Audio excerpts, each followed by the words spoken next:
The sound of chain links hitting concrete echoed through Willowbrook like a liberation bell. Karen watched in stunned silence as her carefully constructed barrier vanished under the methodical work of Marcus Chen's bolt cutters. The crowd's cheer was deafening, but what hurt most was the relief on her neighbors' faces, relief at being free from her authority. "You can't do this," Karen protested, but her voice was lost in the celebration. "I'll call the police." "On what grounds?" Marcus asked, pocketing the bolt cutters with the casual confidence of someone who'd done his homework. "Public destruction of private property that was illegally blocking community access." Karen's threat evaporated as she realized the legal quicksand she'd stumbled into. The pool was community property. The gates were supposed to remain unlocked during designated hours. She had, quite literally, been the one breaking the law. The first splash came from the Patel twins, who cannonballed into the deep end with the enthusiasm of prisoners granted pardon. Other children followed, then adults, until the pool was alive with the kind of joy Karen had spent weeks systematically destroying. "Mrs. Middleton," a gentle voice interrupted her spiral of self-pity. She turned to find Mrs. Patterson, an elderly woman she'd fined twice for allegedly overgrown grass. "Would you like some lemonade? It's quite hot out here." The kindness was devastating. After everything Karen had put the neighborhood through, Mrs. Patterson was offering her refreshment. It was the sort of grace Karen had never learned to extend to others.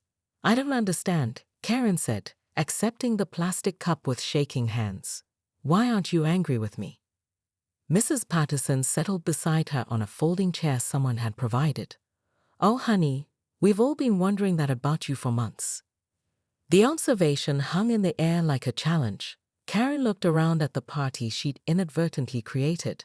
Families were sharing food. Children were making new friends. Teenagers were organizing an impromptu volleyball game. It was everything a community was supposed to be, everything she'd been too afraid to allow. "I just wanted things to be proper," Karen said finally. "Organized.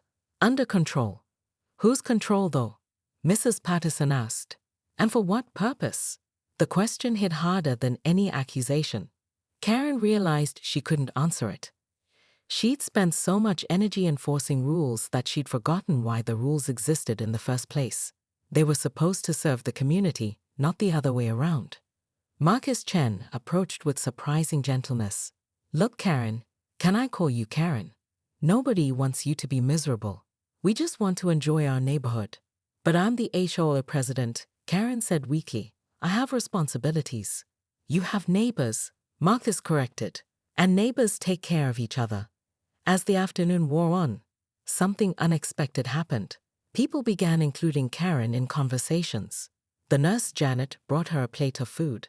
The Patel children asked if she wanted to judge the handstand contest. Slowly, tentatively, Karen found herself participating instead of policing. When the sun began to set and families started packing up, Marcus made one final announcement. "Same time next month? I think this should be a regular thing." The crowd's enthusiasm was unanimous. As people dispersed, several stopped to thank Karen, not for closing the pool, but for bringing the community together in opposition to her tyranny. It was perhaps the strangest gratitude she'd ever received. Walking home alone, Karen's phone buzzed with a text from her daughter. "Saw the news coverage. Looked like fun. Maybe next time invite people instead of barricading them out?"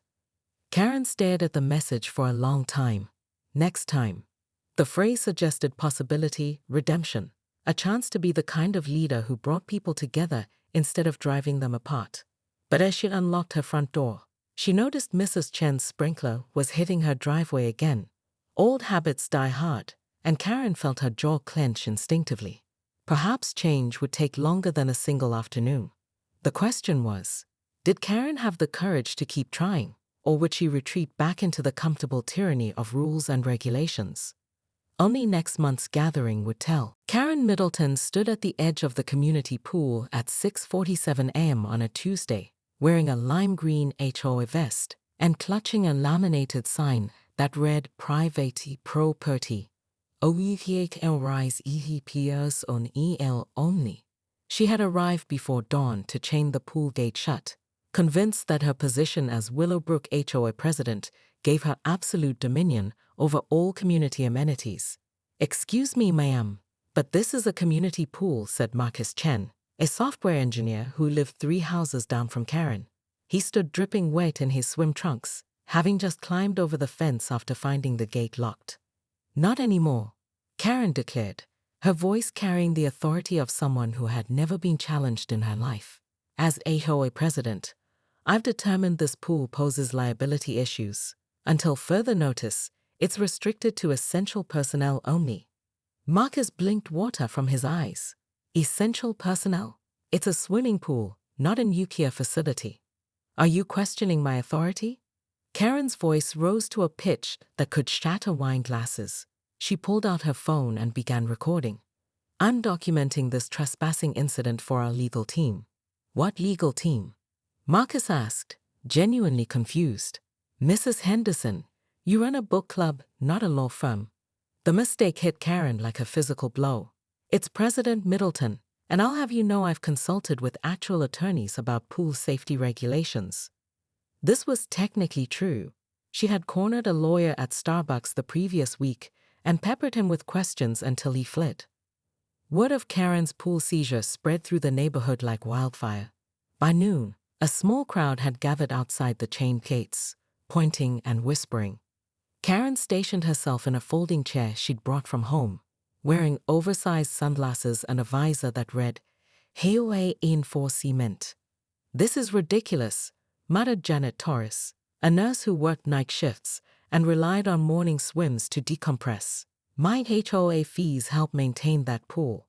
"Well, maybe you should have thought about that before violating noise ordinances with your late-night car doors," Karen shot back without looking up from her clipboard.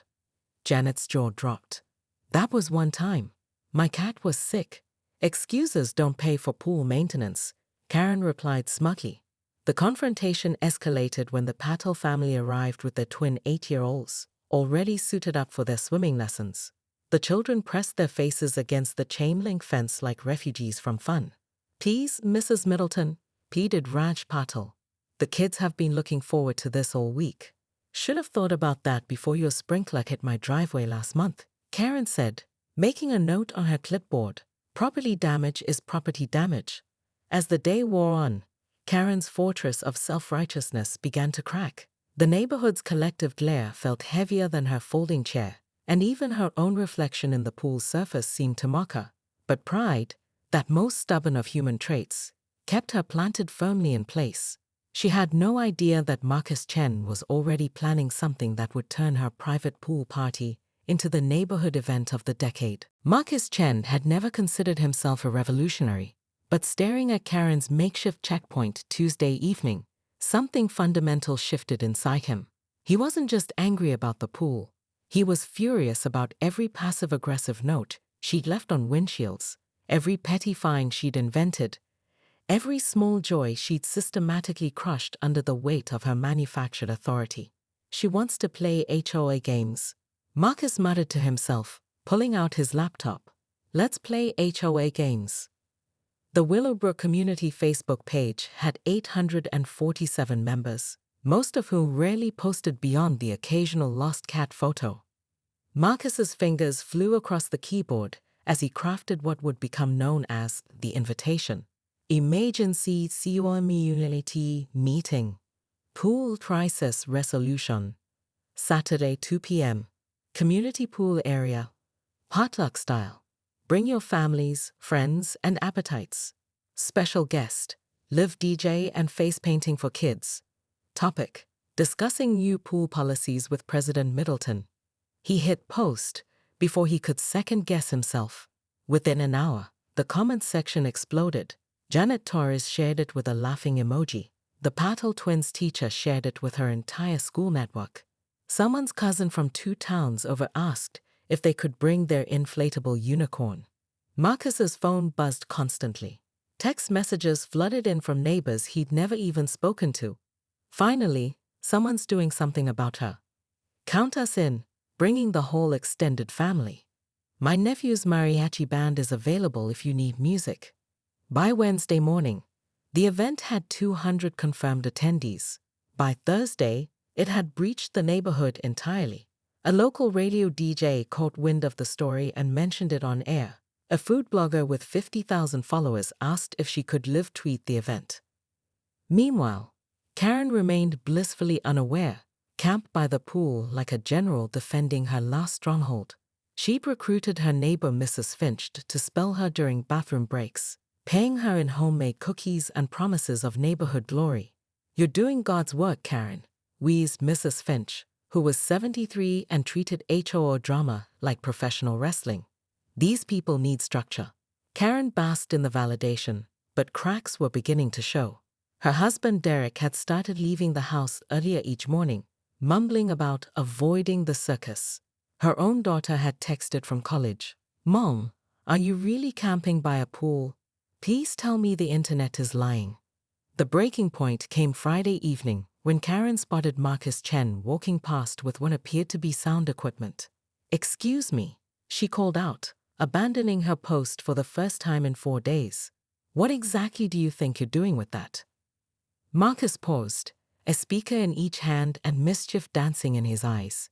"Just setting up for tomorrow's community meeting. You know, the one where we discuss your new pool policies." "What community meeting?" Karen's voice climbed toward its signature screech. "The one with 300 confirmed attendees," Marcus replied casually. "Didn't you see the Facebook post? It's been trending locally." Karen's face cycled through several colors before settling on an alarming shade of purple. You can't organize a meeting without HOA approval."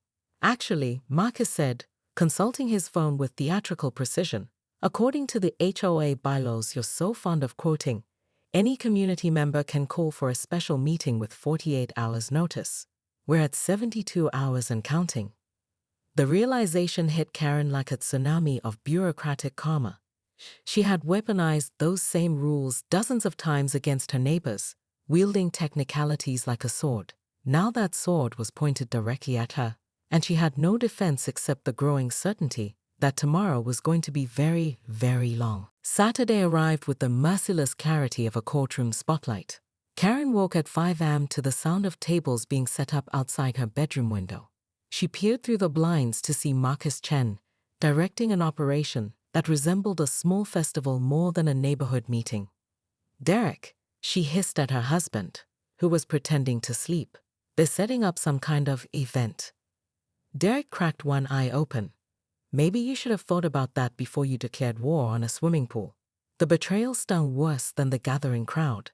Even her own husband had abandoned her cause. By noon, Willowbrook looked like it was hosting a small concert. Someone had strung lights between the trees.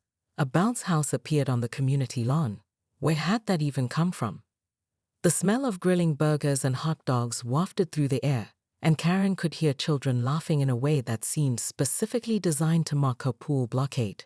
She emerged from her house at 1:30 p.m., wearing her most official-looking blazer and carrying a briefcase that contained nothing but old utility bills and a half-eaten granola bar.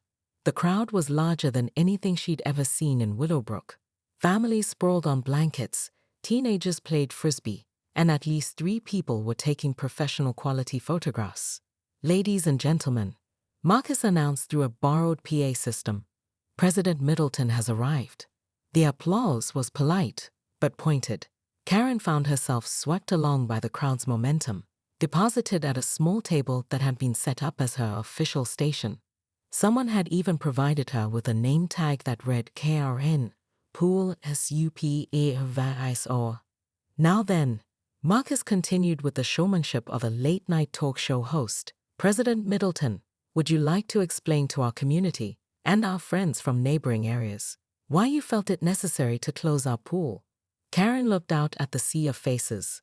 There were far more people here than lived in Willowbrook. She spotted news cameras and what appeared to be a reporter from the local paper. Her mouth went dry.